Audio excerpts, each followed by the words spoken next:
My name is Latoya Cooper. I am a digital leader with Sanctuary of Hope, spreading awareness about youth homelessness. What we're doing today is interviewing you just to get your input and perspective on how to end youth homelessness. Can you state your name and your organizations that you associate with? Absolutely. My name is Brent Burton. I'm a fire captain with the Los Angeles County Fire Department. That's my primary day job. I also have a couple of other titles that I hold. I am the chair of the Mentor Committee for the 100 Black Men of Los Angeles. I'm the board chair for the Los Angeles Cares Mentoring Movement. I'm also the director of the Junior Firefighter Youth Foundation. And my last title, I am the board chair of the Village Nation Educational.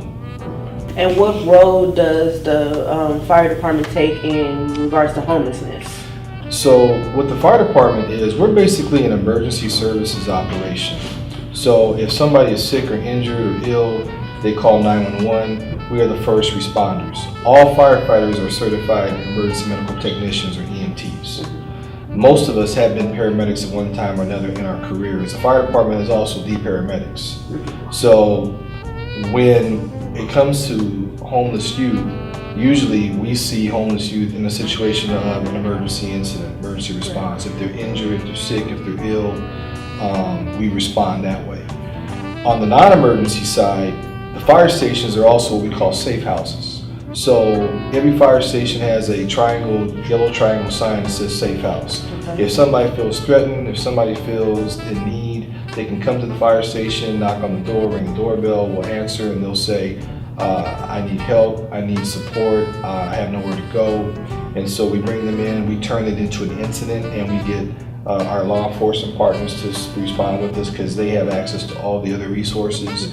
And then we stay on scene with that young person until law enforcement arrives and we figure out how to assist that young person with what they need. What actions would you or your team take if they were to encounter a homeless youth? Would it be an emergency situation where, like you said, you would take to the station and do all the proper precautions, or what happens? So if they call us for an emergency incident, most likely they're going to be transported to the local hospital.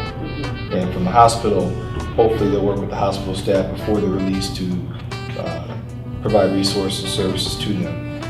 If they come to us in a non-emergency situation, we have a few programs we can direct them to. They're 8 weeks long. The students are paid.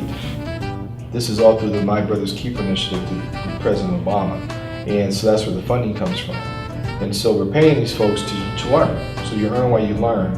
And after the 8-week program, they have been exposed to the fire service. They understand what it takes to get a job in the county of Los Angeles, what the fire service is about, what we do. They go on ride-alongs. They receive a t-shirt, and there's a certificate of appreciation of achievement when they're done with the program. And so what we try to do is stay with them and mentor them toward a career in the fire service or with the sheriff's department. There's also funding to send them to EMT school to learn to be an EMT and to further that.